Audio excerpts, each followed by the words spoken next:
اور تمہیں ایسی ایسی قرآن کی آیتیں، ایسی ایسی باتیں، ایسی ایسی تمہیں حدیثیں سنائیں گے بما لم تسمعوا انتم ولا آباؤکم،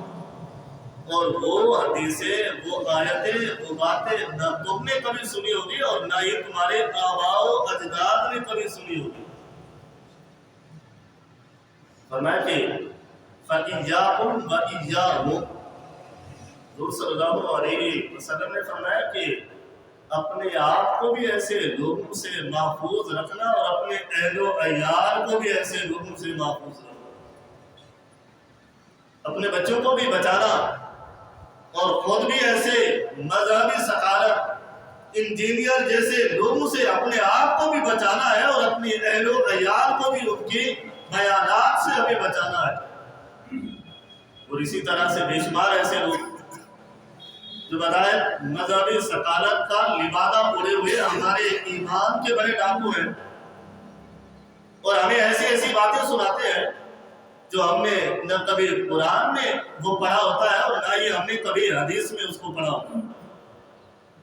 فرمایا کہ وَلَا يُضِلُّونَكُمْ وَلَا يَفْتِنُونَكُمْ، جب تم اپنے آپ کو ان سے محفوظ رکھو گے، اپنے آپ کو بچاؤ گے،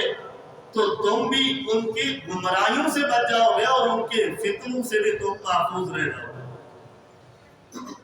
یہ ایک انداز ہے کہ آج کے اس دور میں ہر شخص حدیث سامنے رکھتا ہے کہ یہ دیکھو ہمارا مسلک اس حدیث کے مطابق ہے،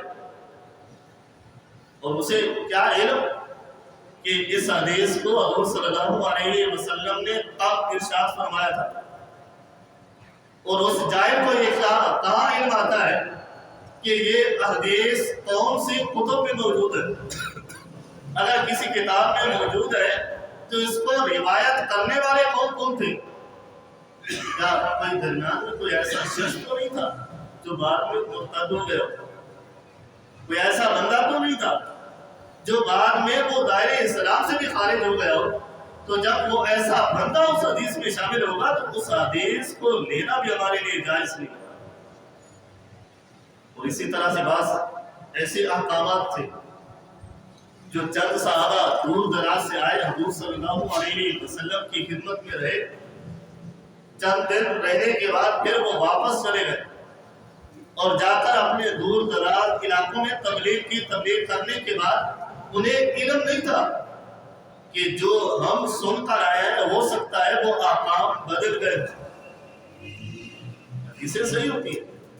روایتیں بھی صحیح ہوتی ہیں، لیکن بسا اوقات احکام بدل جاتے ہیں، ان حدیث کا حکم بدل جاتا ہے، تو ان حدیث پر بعد میں عمل کرنا بھی جائز نہیں ہوتا۔ بات کر کے ان جاہل کو کیا علم کہ کس طرح سے حدیثوں کے بارے میں حفاظت کرنی پڑتی ہے۔ اور اس انداز کو حضرت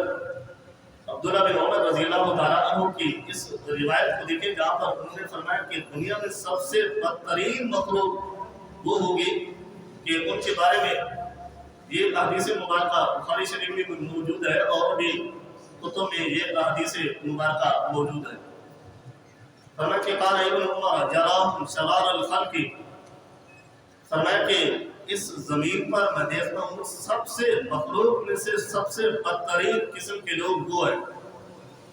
انہم طلبوا الى آیات نظرت فی الکفار، کہ اس روح زمین پر بدترین قسم کے لوگ، جانوروں سے بھی بدتر وہ لوگ ہیں جن کو میں دیکھتا ہوں کہ ایسی آیتیں جو اللہ نے کافروں کے متعلق نازل کی ہوتی ہے، فَجْعَلُوهَا عَلَى الْمُؤْمِنِينَ، تو یہ شریر قسم کے لوگ ان آیتوں کو اٹھا کر ایمان والوں پر فٹ کر دیتے ہیں۔ ان آیتوں کا مصداق مسلمان نہیں ہوتے، ان آیتوں کا مصداق اسلام والے نہیں ہوتے، ان آیتوں کا مصداق کلمہ پڑھنے والے نہیں ہوتے، بلکہ ان آیتوں کا مصداق تو اللہ نے جب ان کو نازل کیا ہوتا تھا وہ صرف کافروں کے لیے نازل ہوتا تھا، کافروں کی مذمت کے لیے نازل ہوتی تھی۔ ہر آیت کے نازل ہونے کا کوئی نہ کوئی سبب ضرور ہوتا ہے، بغیر اسباب کے قرآن نازل نہیں ہوا تھا۔ کوئی وجہ بنتی تھی تو اللہ لاریب اور بیعیب کتاب کو نازل فرما دیتا.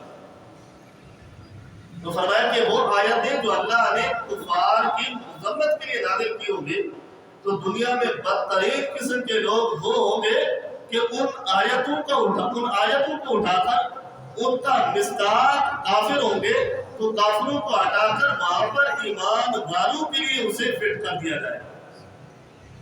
آج ہم دیکھتے ہیں کہ کتنی ایسی حدیثیں ہیں، کتنی ایسی آیتیں ہیں، کتنے ایسے اخبار ہیں جو کسی ایمان والوں کے لیے نہیں ہے. کتنی ایسی آیتیں جو ایمان والوں کے لیے نازل نہیں ہوئی، جو کفار کے لیے نازل ہوئی. تو آج کل کے یہ مذہب سکالت ان آیتوں کو اٹھا کر ایمان والوں پر فٹ کر دیتے ہیں. اور آج ضرورت ہے ہمیں سمجھنے کی. کہیں پہ ہمیں آیت کے بارے میں، حدیث کے بارے میں شک و شبہات پڑے، اپنے مسلک کے بارے میں شک پڑ جائے تو اپنے اہل علم علماء سے جا کر متسلی کرانا ہمارے لیے ضروری ہوتا ہے. جا کر معلومات لیں.